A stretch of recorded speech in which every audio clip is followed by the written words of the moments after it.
Welcome back, football fans. Argentina just dismantled their Copa America qualifier. Rivals 4-0, and they look more dominant than ever. This is more than a World Cup hangover. It's the rebirth of a dynasty, and every top team in the world should be nervous. A squad built on youth, grit, and Messi's final encore? Yeah, it's terrifying. Stay with us as we dive into why Argentina's new national team might be the most dangerous force in world football right now.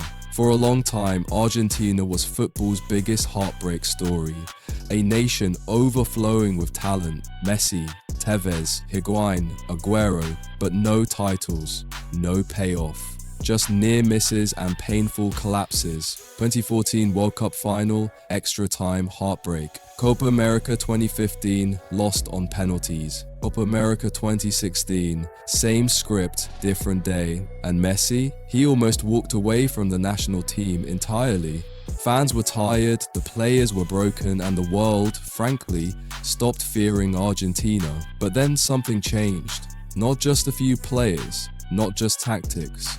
The entire mindset shifted. And now, Argentina isn't just a talented team. They're united, they're hungry, they're ruthless. They've got youth coming through, experience holding it down, and a manager who rebuilt the culture from the ground up. This isn't the Argentina of the past. It's something way scarier. Let's be honest, most teams peak, then fade. Win a big trophy, enjoy the parade, drop off in the next cycle. That's football history. Argentina, they've done the unthinkable, won it all, and somehow gotten stronger. In the next few minutes, we're breaking down how the World Cup in Qatar wasn't the end, but the launch pad.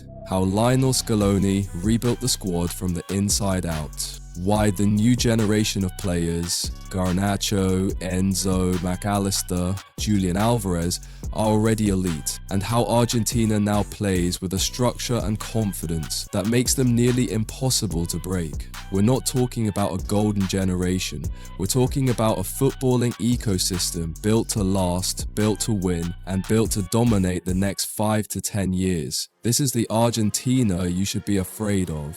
Let's get into the story. December 18, 2022, Lusail Stadium, one of the greatest World Cup finals ever played. Argentina versus France, a Messi masterclass and a Mbappe hat-trick, 120 minutes of drama, and the most intense penalty shootout the world's seen in years. But it wasn't just a victory, it was a rebirth. Argentina didn't just win the World Cup. They did it with a team that looked nothing like the ones before it. Young players stepping up under pressure, a tactical identity that flexed and evolved mid-tournament. And most importantly, belief. This wasn't the Messi-dependent Argentina of the past. Yes, he was their leader. He is the heartbeat of the team. But around him, a squad that could fight, adapt, and win without needing him to carry them for 90 minutes. Qatar was proof of concept that a new Argentina had arrived, one built on collective power instead of individual brilliance. And now, with that trophy on the shelf, they're playing with house money and a lot less pressure, which makes them even more dangerous. When Lionel Scaloni was appointed head coach in 2018, the reaction was lukewarm at best. No major managerial experience, no flashy resume, just a former defender stepping into a broken locker room and a country desperate for answers. At the time, it felt like a placeholder move. Today, it looks like one of the best decisions Argentina has ever made. Scaloni didn't come in with ego, he came in with clarity. He scrapped the idea that Argentina needed to build around a handful of superstars. Instead, he built a team. One that defends together, fights together, and most importantly, wins together. He brought in young blood when it wasn't popular. He dropped big names when it was necessary. He created an environment where players fight for the shirt, not just the spotlight. Under Scaloni, Argentina developed something they hadn't had in years: balance. Aggression and composure, experience and youth, defensive grit and attacking flair. He turned a fractured squad into a family, and now The results speak louder than any critic ever did. Scaloni's not just a coach. He's the architect of a national identity that's here to stay. If you thought Argentina's World Cup win was all about Messi's last dance, think again, because the names that really stood out in Qatar are just getting started. This new generation, they don't just fill gaps, they raise the ceiling. Let's break it down. Enzo Fernandez, barely 21 when he bossed the midfield in Qatar, he won the Young Player of the Tournament and earned a mega move to Chelsea. But titles don't define him. His composure, press resistance, and ball distribution do.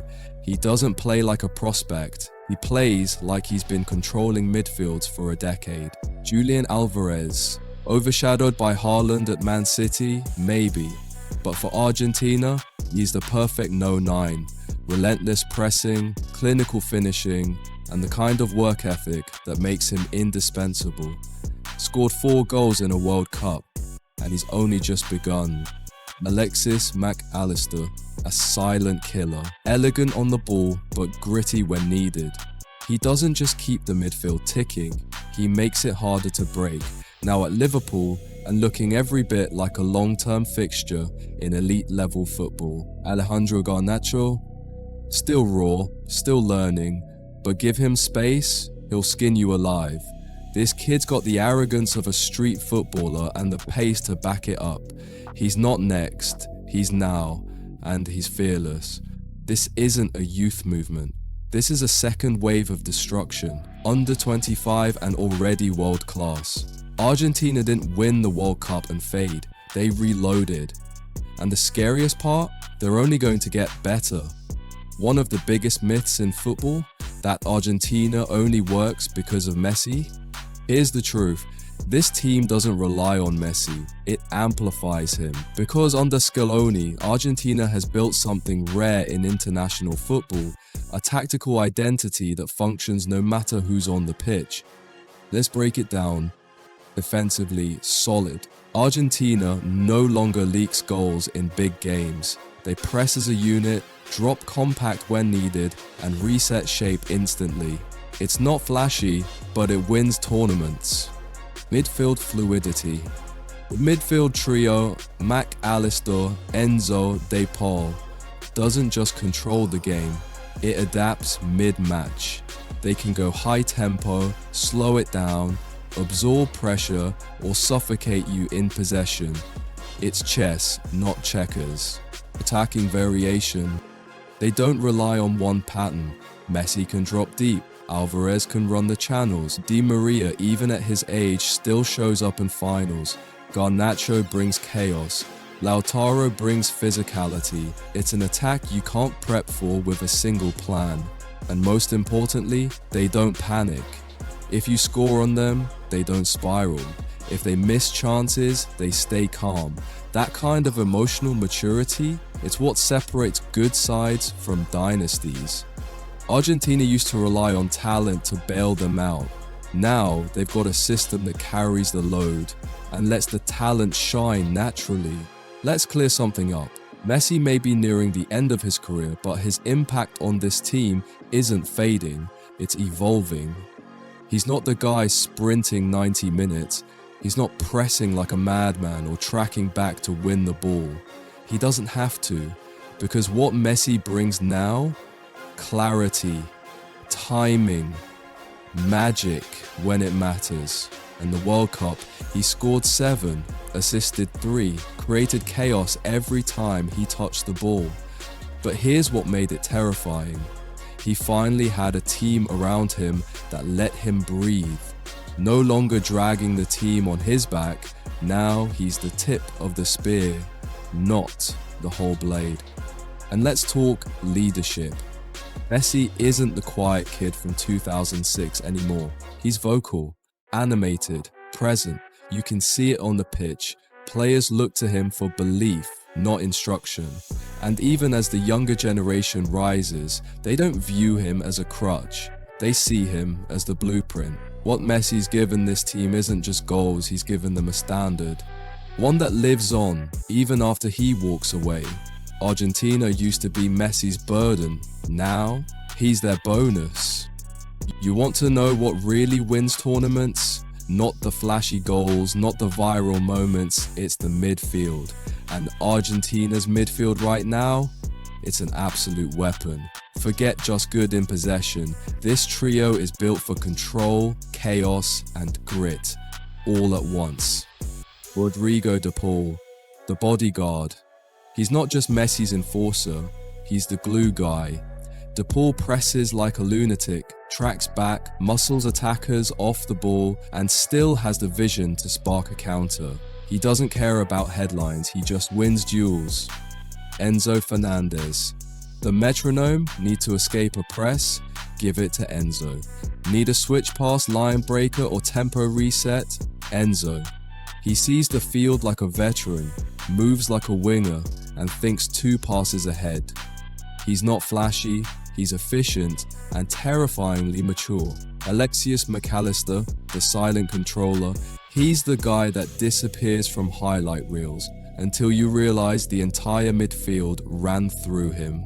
His positioning, balance, and calm make him a natural stabilizer. He lets the chaos happen around him and never loses his head. Together they cover every base. They don't just dominate, they suffocate teams. Physically, mentally, tactically. Midfields win tournaments. Argentina's midfield wins eras. Here's the part that should make every football nation pause.